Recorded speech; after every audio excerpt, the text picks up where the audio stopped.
Hello viewers. Chapter 48 शुरू होता है। होंग डोंगसू और इंस्पेक्टर जिनचुल एक कार में जा रहे होते हैं। डोंगसू कहता है इस बैलगाड़ी से अच्छा तो मैं भाग के चले जाता। फिर डोंगसू अपने भाई डोंगसू के क्रियाक्रम का पूछता है। जिनचुल बताता है उसको बड़ी शांति से दफन कर दिया गया है। क्या मैं तुम्हें कब्रिस्तान ले चलूं? डोंगसू बोलता है कि मुझे मुर्दों में दिलचस्पी नहीं है। हाँ, पर अपने भाई के बेकार सामान में अगर मुझे कुछ काम का मिल जाए तो बात अलग है। जिनचुल पूछता है तो आपको कहाँ ले चलूं डोंगसू? तो वो बोलता है डंजन ले चल, क्योंकि छोटी रैंक घटिया हंटर डंजन में ही मिलते हैं। जिनचुल पूछता है कि कोरिया में हजारों गेट्स होंगे, वो इस वक्त इस गेट में है, हमें कैसे पता चलेगा? डोंगसू बोलता है किसी सदी में ऐसी चीजों की फिक्र नहीं करते। वो अपने मोबाइल की तरफ देखता है और कहता है जिनवू किसी गेट में अभी अभी एंटर हुआ है जिसकी इंफॉर्मेशन ऑनलाइन मिली है। अब इस पॉइंट पे जिनचुल ये सोच रहा होता है कि गेट के अंदर के और बाहर के रूल्स बिल्कुल अलग होते हैं, और जिनचुल की इस बात का जवाब डोंगसू थोड़े गुस्से या अकड़ के साथ देता है, ये बोलते हुए मैं उसके साथ जो भी करूँ इससे तुझे कोई मतलब नहीं होना चाहिए। जिनचुल भी खाली हाँ बोलकर चुप हो जाता है, क्योंकि समझदार ए रैंक वाले बंदे एस रैंक वालों से नहीं भिड़ते। अब सीन शिफ्ट होता है रेड गेट के अंदर। पूरी स्ट्राइक टीम डरी हुई है, क्योंकि वो जिस गेट से डंजन में आए थे वो गायब हो गया। चिनवू को अभी तक समझ में नहीं आ रहा कि यहाँ हो क्या रहा है, क्योंकि उसे कुछ भी अजीब नहीं लग रहा। अचानक से गेट गायब हो जाने के बावजूद भी उसे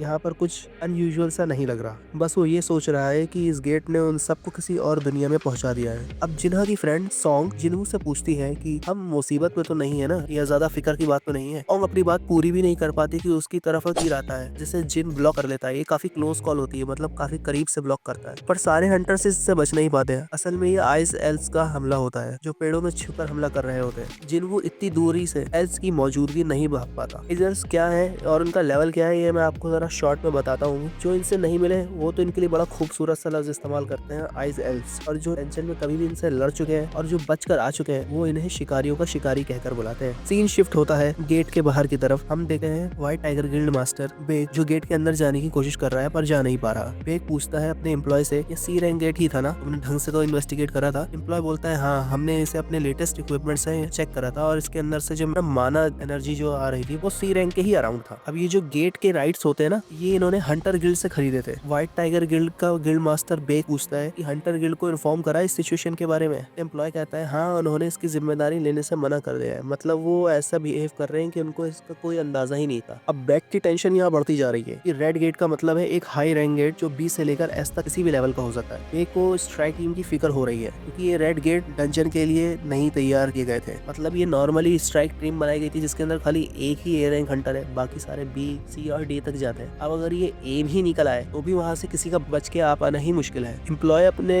मास्टर बेक से पूछता है, सर क्या इसकी एनर्जी चेक करके पता लगाए इस गेट की क्या लेवल है, एस है, ए है या बी है? बेक बोलता है एक बार गेट रेड हो जाए तो इसकी मैजिकल एनर्जी को मेजर नहीं करा जा सकता। एक सिचुएशन को और अच्छे से एनालाइज करने के लिए अपने एम्प्लॉय से और सवाल करता है, जैसे अंदर कितने लोग गए थे, टोटल मेंबर ऑफ टीम कितनी है, गेट में गए हैं उनकी रैंक क्या है। अब एम्प्लॉय बैक की जवाब देते हुए कहता है, सर टोटल 12 हंटर अंदर गए हैं, जिसमें से एक ए रैंक है, 7 बी रैंक है और बाकी सी रैंक, और 2 लोग जो अलग से अंदर गए हैं वो गिल्ड के मेंबर नहीं हमारे। बेक ये बात सुन के बिल्कुल क्लियर हो जाता है, उसके दिमाग में कोई गलत फहमी की गुंजाइश नहीं बचती। वो समझ जाता है कि अगर ये एस रैंक नहीं भी हुआ, बी रैंक गेट भी हुआ, काफी भारी नुकसान होने वाला है। और अगर ये गलती से ए रैंक भी हो गया तो भी कोई नहीं बच के आएगा, और अगर बी रैंक का गेट हुआ तो 2-3 बचकर आ सकते हैं। बट बेक उन 2 नए लोगों के बारे में काफी क्यूरियोसिटी से पूछता है, खास करके जिनवू की रैंक। उसका एम्प्लॉय उसे बताता है कि उसकी नजर अभी अभी जिनवू पर पड़ी है और ऑफिशियली वो एक ए रैंक है।